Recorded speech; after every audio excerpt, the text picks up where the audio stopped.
Hi everyone, welcome to study world classes. BPSC TRE 3 से related latest update आ रहा है, उसको हम लोग डिटेल में समझने वाले हैं।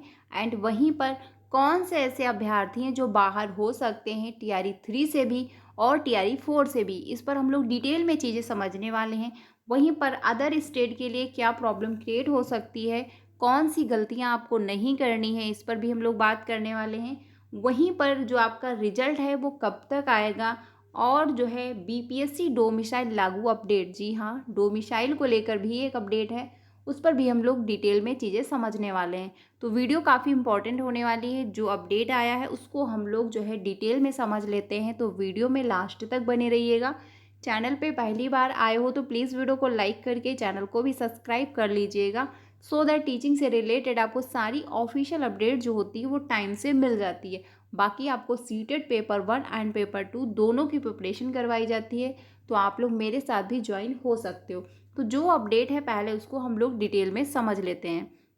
जो है यहाँ पर आप देख सकते हैं कि ट्विटर अभियान जो है वो चलने वाला है बीपीएससी में। किस वजह से ये जो है आपका चलेगा डोमिसाइल को लेकर। डेट क्या रहने वाली, 6/10/2024, यानी ये 6 तारीख को होने वाला है।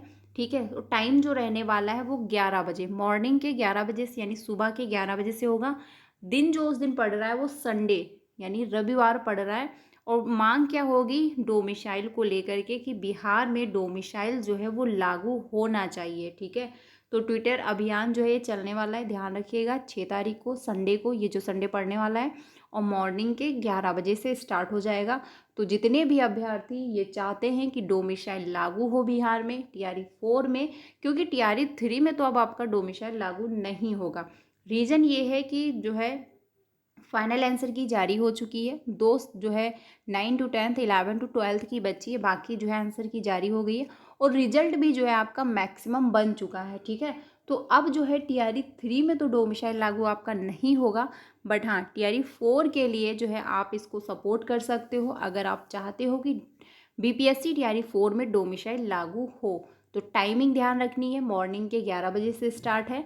ट्विटर पर महाअभियान चलेगा, और डेट क्या रहने वाली है, 6/10/2024। ठीक है, इसी संडे को होने वाला है। तो जितने भी अभ्यर्थी चाहते हैं, इच्छुक हैं कि यस डोमिसाइल लागू हो, तो ज़रूर आप लोग सपोर्ट करिएगा। देखिए, अगर डोमिसाइल लागू हो जाता है तो बिहार के अभ्यर्थियों के लिए तो गुड न्यूज़ होगी, क्योंकि उनको अच्छा खासा मौका मिलेगा। टीआरई 4 में 1,60,000 वैकेंसी या फिर 1,50,000 तक वैकेंसी आपको देखने को मिलेंगी। तो अगर डोमिसाइल लागू हो जाएगा तो बिहार के अभ्यर्थियों को मौका मिल जाएगा। अदर स्टेट के लिए प्रॉब्लम होगी, लेकिन बिहार के अभ्यर्थियों के लिए गुड न्यूज़ होगी। अब बात वहीं पर देख लेते हैं जो आपका आंसर की से रिलेटेड है, फिर हम लोग डिटेल में और चीज़ें समझते हैं। देखिए, टीआरई 3 की जो आंसर की है, यानी फाइनल आंसर की जो है 9 to 10th की, वो इस वजह से जो है रिलीज़ नहीं हो पा रही है, यानी इसलिए से जो है डिक्लेयर नहीं की जा रही है, क्योंकि जो उर्दू सब्जेक्ट है उसके जो है एक्सपर्ट अभी नहीं मिल पाए हैं, और उसकी फाइनल आंसर की जो है नहीं बन पाई है।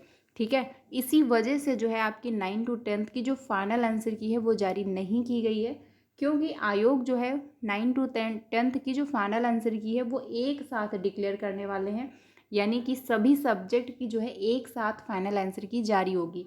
तो इसी वजह से जो है अभी आपकी फाइनल आंसर की जारी नहीं हो पाई है, और कोई इससे रिलेटेड अपडेट भी नहीं आ रही है कि कौन सी डेट को आपकी फाइनल आंसर की जारी होगी।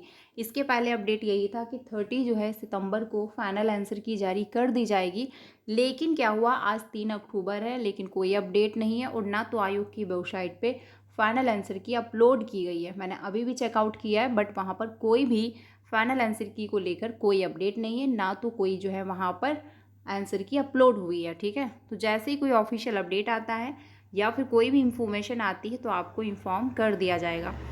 अब बात करते हैं कि कौन से ऐसे अभ्यर्थी हैं जो बाहर होंगे। देखिए, टीआरई 3 में तो अभ्यर्थी कौन से बाहर होंगे पहले वो समझते हैं। जिनके भी सीटेड में 90 नंबर नहीं होंगे, अदर स्टेट से बिलोंग करते होंगे, वो बाहर होंगे। जिनके भी एस्टेट में 75 नंबर नहीं होंगे, वो क्या है, बाहर होंगे, अगर वो अदर स्टेट से बिलोंग करते हैं।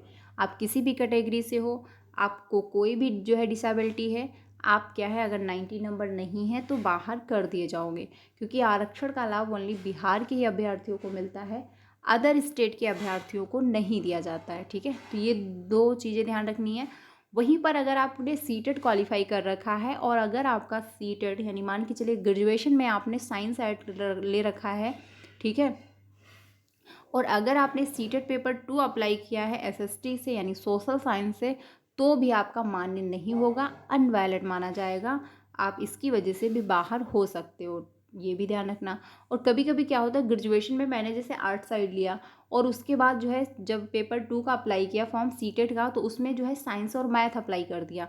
अब इसकी वजह से भी आप बाहर हो जाओगे, तो ये गड़बड़ी नहीं करनी है, ये जो है बहुत ध्यान रखना है। जितने भी सीटेट दिसंबर वाले हैं अभ्यर्थी जो फॉर्म अप्लाई करना चाहते हैं, उनको ध्यान रखना है कि जो भी ग्रेजुएशन में उन्होंने सब्जेक्ट ले रखी हो, साइंस साइड से किया है तो अच्छी बात है, तो आप मैथ और साइंस लीजिएगा। अगर आपने साइंस साइड से नहीं किया है, आर्ट साइड से किया है, तो आप सोशल साइंस लीजिएगा, तभी जाके वैलिड माना जाएगा, ठीक है। ये हुआ। अब बहुत सारे ऐसे अभ्यर्थी होंगे जिन्होंने एक साथ 2 डिग्री कंप्लीट की होगी, यानी उन्होंने बीएड भी किया होगा और उन्होंने जो है ग्रेजुएशन भी एक साथ कर लिया होगा, या फिर उन्होंने कोई और सब्जेक्ट कर मतलब और कोई डिग्री ले रखी होगी। तो अगर आपने एक साथ 2 डिग्री ली है तो भी आप मान्य नहीं रहोगे, आप अनवैलिड माने जाओगे। और अगर आपने मान के चलिए जो है जो टीआरई 3 का एग्ज़ाम है आपने क्वालिफाई कर लिया है और अभी भी अगर आपका बीएड एंड बीटीसी कंप्लीट नहीं हुआ है, या फिर आपके सीटेट में जो है 90 नंबर नहीं थे और आप सोच रहे हो कि अब नेक्स्ट टाइम एग्ज़ाम देकर मैं क्वालिफाई करके वो मार्कशीट लगा दूंगा जब कभी ऐसा कुछ हुआ, जांच हुई, तो ऐसा भी माना नहीं जाएगा, क्योंकि वो देखा जाएगा कि कब से आपने कब जो है इसकी वैकेंसी आई थी, कब फॉर्म अप्लाई किए गए थे और कौन सी डेट को आपने इसको क्वालिफाई किया हुआ है, ठीक है। तो इसलिए ऐसी गलतियां नहीं करनी है, क्योंकि काउंसलिंग के दौरान जो है बाहर कर दिए जाओगे। टीआरई 3 बहुत ज़्यादा डिले हो रहा है अगर देखा जाए टीआरई 1 एंड टीआरई 2 की अपेक्षा, क्योंकि अभी भी फाइनल आंसर की जारी नहीं की गई है। तो डॉक्यूमेंट वेरिफिकेशन जो होगा वो बहुत अच्छे से चेक किया जाएगा। किसी भी प्रकार की अगर गड़बड़ी हुई तो बाहर कर दिए जाओगे। अदर स्टेट के लिए प्रॉब्लम हो सकती है, क्योंकि अगर डोमिसाइल लागू हो गया तो आपको टीआरई 4 में मौका नहीं मिलेगा। और ध्यान ये रखना है कि अगर सीटेट में 90 नंबर नहीं है तो आप टीआरई 4 में भी अप्लाई नहीं कर पाओगे। तो इसीलिए सीटेट को अच्छे से अभी से प्रिपरेशन करनी है, क्योंकि सीटेट जो दिसंबर वाला होगा उनको क्या है टीआरई 4 में मौका मिल जाएगा। जितना टीआरई 3 डिले हो रहा है उतना ही सीटेट दिसंबर वालों को टीआरई 4 में मौका मिल जाएगा। अगर डोमिसाइल लागू नहीं होता है तो अदर स्टेट वाले भी अप्लाई करेंगे, अगर डोमिसाइल लागू हो जाता है तो अदर स्टेट वाले अप्लाई नहीं कर पाएंगे, ठीक है, ये भी ध्यान रखना है। अब बात करते हैं रिजल्ट। देखिए रिजल्ट जो है आपका वो कब तक आएगा, ये जो है क्लियर नहीं कोई बता सकता है, क्योंकि अभी जो है फाइनल आंसर की जारी नहीं हो पाई है। 9 टू 10th और 11 टू 12th की जो फाइनल आंसर की है वो अभी भी डिले हो रही है। और रिजल्ट आपका जो है बताया जा रहा था कि जो है 65 जो है % आरक्षण के अकॉर्डिंग बना दिया गया था, लेकिन जब सुप्रीम कोर्ट का फैसला आया तो उसको जो उन्होंने कहा कि 50% आरक्षण मिलेगा। तो इस वजह से अब जो आपका रिजल्ट है वो फिर से बनाया जा रहा है, तो रिजल्ट में भी टाइम लगेगा। इसलिए रिजल्ट आपका लास्ट अक्टूबर के पहले तो डिक्लेयर होने के कोई भी चांसेस नहीं है, लास्ट अक्टूबर तक ही देखने को मिलेगा। तो फ्रेंड्स ये अपडेट है, बाकी कोई अपडेट आता है तो आपको इन्फॉर्म किया जाएगा। वीडियो अच्छी लगी तो लाइक कर दीजिएगा, बाकी अपने सारे फ्रेंड को शेयर भी कर दीजिएगा। मिलते हैं नेक्स्ट वीडियो में। Thank you.